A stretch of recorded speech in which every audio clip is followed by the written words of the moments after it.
बिल्कुल शहजाद जी, जिस तरीके से आपने यहाँ पर कहा है, लेकिन यहाँ तो ममता, अखिलेश और केजरीवाल एक साथ आए और अब यहाँ तैयारी है कांग्रेस को ही निकाल देने की इस इंडी गठबंधन से। तो क्या यहाँ पर आगे की राह कैसी रह सकती है, इसको लेकर के भी अब तमाम कयास लगाए जा रहे हैं, आप कैसे देख रहे हैं इसको?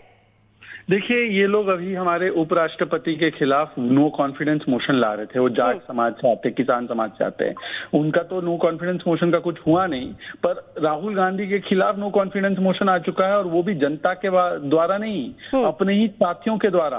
तो मुझे लगता है ये एक और नो कॉन्फिडेंस मोशन है। राहुल गांधी हटाओ, इंडी अलायंस बचाओ, ये टीएमसी से लेकर समाजवादी पार्टी से लेकर अब आम आदमी पार्टी कह रही है।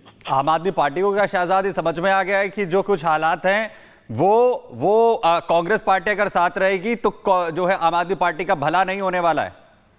नहीं, ये तो उनको तब याद आया जब कांग्रेस पार्टी ने उनको कल एक्सपोज किया है, या कांग्रेस पार्टी ने भी आवाज उठाने की चेष्टा की है।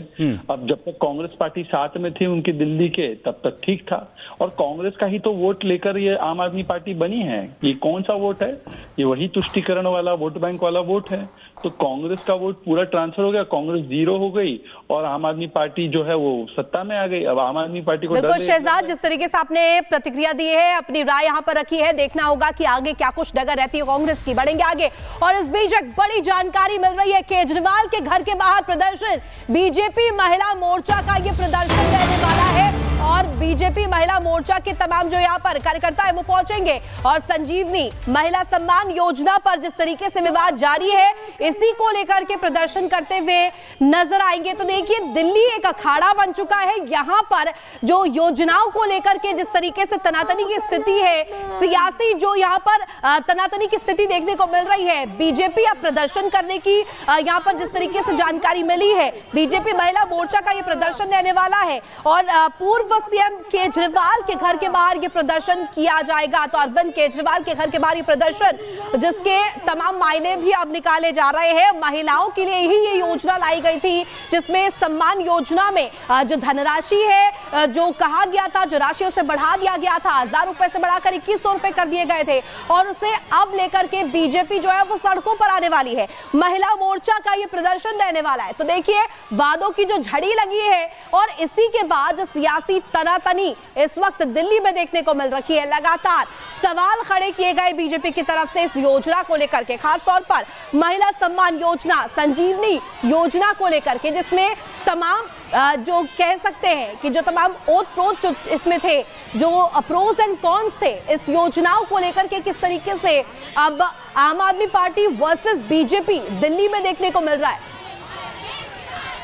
तो दिल्ली का ये दंगल जो है वो लगातार देखने को मिल रहा है। दिल्ली में योजनाओं को लेकर के लगातार तनातनी, और संजीवनी योजना, महिला सम्मान योजना, ये 2 योजनाएं जिसको लेकर के दिल्ली में फिलहाल बीते दिनों चर्चा रही है। तो दिल्ली में केजरीवाल के घर पर आज सुबह दर्जनों इमाम पहुंचे। ऑल इंडिया इमाम एसोसिएशन के अध्यक्ष मौलाना साजिद रशीदी का दावा यह है कि कई महीने से सैलरी नहीं मिली। दिल्ली वक्फ बोर्ड से जुड़े इमाम ये कह रहे हैं कि 17 महीने से सैलरी नहीं मिल रही है। वो सैलरी की मांग को लेकर के केजरीवाल के घर पर पहुंचे, और क्या कहा सुनिए। मौलाना साजिद रशीदी इस वक्त हमारे साथ जुड़ चुके हैं। सर, आप लोग अरविंद केजरीवाल के आवास पर आए हैं। पहले तो ये था कि एक बड़ा प्रदर्शन होने वाला है, लेकिन अभी कुछ लोग ही नजर आ रहे हैं, परमिशन मिली है? नहीं, डीसीपी का रात फ़ोन आया था, उन्होंने कहा कि यहाँ धारा 144 लगी है, इसलिए यहाँ ज़्यादा लोगों को इकट्ठा नहीं कर सकते, नहीं तो आपके खिलाफ मुकदमा हो जाएगा। तो उन्होंने 10 लोगों को अलाउ किया है सिर्फ, इसलिए देखिए कितने लोग आते हैं। बोला हुआ तो है हमने सबको। आप लोगों की मांग क्या है? आप अरविंद केजरीवाल से मुलाकात तो करने जा रहे हैं। हमारी 17 महीने से सैलरी नहीं मिली, हम इनसे बराबर कॉन्टेक्ट में हैं। पिछले 6 महीने से टाइम लेने की कोशिश कर रहे हैं, ये 6 महीने से हमें टाइम नहीं दे रहे हैं मिलने का, इसलिए हमें बगैर टाइम लिए यहाँ इनके पास आना पड़ा है। जी, अभी क्या फिर आप लोग कोई फाइल वगैरह भी लेके आए हैं? अभी बता रहे थे कि फाइल तो रखती है, जाते हैं, कई बार मांग उठती है, लेकिन वक्फ बोर्ड जो है एक फ़ाइल बनाता है बजट के लिए, जो रेवेन्यू जाती है, रेवेन्यू उसको पास करता है, फिर फंड आता है, उसके बाद में इमामों को सैलरी मिलती है। वो फाइल पिछले 6 महीने से बराबर चक्कर काट रही है, करीब 50 मरतबा दिल्ली वक्फ बोर्ड वापस आ चुकी है। वो ऐसा एलिगेशन लगा देते हैं। अब मुझे बताइए, पिछले बोर्ड के जो चेयरमैन थे या कोई भी आदमी XYZ, अगर वो वक्फ बोर्ड में कोई गलत काम कर गया तो उसमें हमारा क्या कसूर है इमामों का? हमारा उसमें कोई कसूर नहीं है। क्या रिप्लाई आता है? मतलब रिप्लाई यही आता है कि पिछला हिसाब सही नहीं है, पिछला हिसाब दीजिए। भाई पिछला हिसाब आप उनसे मांगिए जो वक्फ बोर्ड के चेयरमैन थे या वक्फ बोर्ड।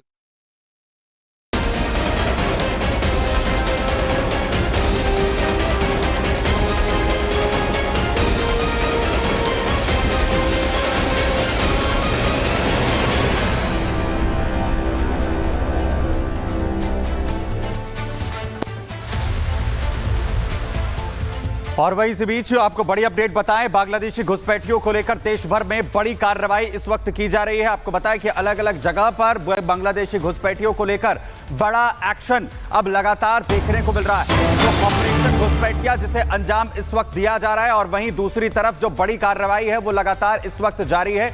ये बड़ी अपडेट इस वक्त सामने आ रही।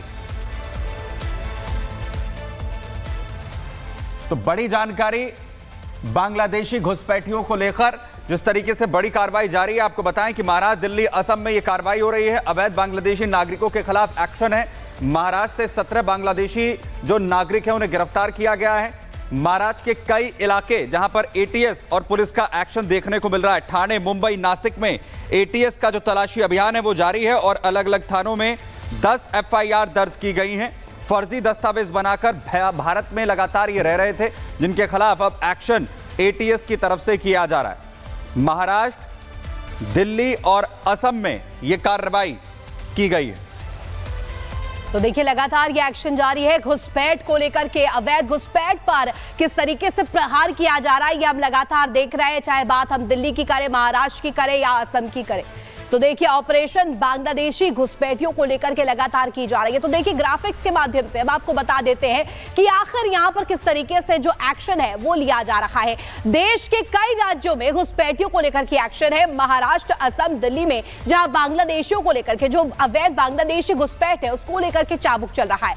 महाराष्ट्र एटीएस की मुंबई समेत कई जिलों में छापेमार कार्रवाई देखने को मिली और ऑपरेशन बांग्लादेशी घुसपैठियों को लेकर के लगातार जारी है। ठाणे, नवी मुंबई, नासिक में भी एटीएस का छापा पड़ा। इसके अलावा आपको बता दें 17 बांग्लादेशियों को महाराष्ट्र एटीएस ने गिरफ्तार कर लिया गया है और इसके बाद ताबड़तोड़ एक्शन जारी है। साथ ही साथ पकड़े गए जो घुसपैठी है इनसे फर्जी पैन कार्ड्स भी बरामद किए गए, यानी कि जो डॉक्यूमेंट्स है, जो डॉक्यूमेंट्स की फहरिस्त है वो भी सामने आई है। इनके सामने से जो बरामदगी हुई है वो भी देखने को मिली है। मुंबई में डिटेंशन सेंटर बनाने को लेकर के भी जानकारी मिली। डिटेंशन सेंटर में रखे जाएंगे बांग्लादेशी घुसपैठिए, ये भी फिलहाल जानकारी मिल रही है। तो ऑपरेशन लगातार चलाया जा रहा है और ग्राफिक्स के माध्यम से हमने आपको तमाम डिटेल्स यहां पर दी है।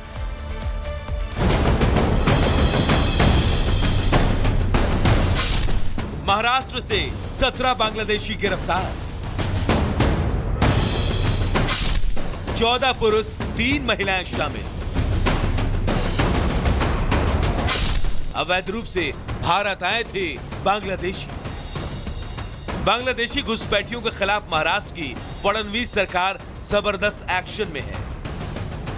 लोकल पुलिस की मदद से एटीएस ने कार्रवाई करते हुए मुंबई, नवी मुंबई, ठाणे और नासिक से 14 बांग्लादेशी घुसपैठियों को गिरफ्तार किया है। इन बांग्लादेशी घुसपैठियों के पास से पुलिस को आधार कार्ड भी मिले हैं। पुलिस इन बांग्लादेशी नागरिकों को भारत लाने वाले 2 एजेंटों की तलाश में जुटी है। पकड़े गए बांग्लादेशियों के पास से 20,000 नगद के साथ ही 4 मोबाइल फोन भी बरामद किए गए हैं। अवैध बांग्लादेशी नागरिकों के खिलाफ महाराष्ट्र में चल रहे अभियान के तहत पुलिस ने यह कार्रवाई की है। एटीएस ने लोकल पुलिस की मदद से सूचना के आधार पर छापा मारा, जिसमें इन बांग्लादेशी नागरिकों को गिरफ्तार किया गया। किसी के पास से कोई औपचारिक डॉक्यूमेंट भी नहीं मिला। ये बांग्लादेशी नागरिक अवैध रूप से भारत में रह रहे थे। असम से लेकर महाराष्ट्र तक अवैध रूप से घुसे बांग्लादेशियों को ढूंढा जा रहा है, गली गली से पकड़ा जा रहा है। भारत सरकार का इरादा बिल्कुल क्लियर है, इन्हें बांग्लादेश डिपोर्ट करना है। बांग्लादेश की मोहम्मद यूनुस सरकार जिस तरह से हिंदू अल्पसंख्यकों के नरसंहार में जुटी है, उसके खिलाफ भारत से बांग्लादेशी घुसपैठियों पर कार्रवाई बदले की कार्रवाई नहीं, बल्कि देश को दीमक की तरह चाट रहे इन घुसपैठियों से देश की इकोनॉमी की रक्षा करना है। Bureau report, Republic Bharat.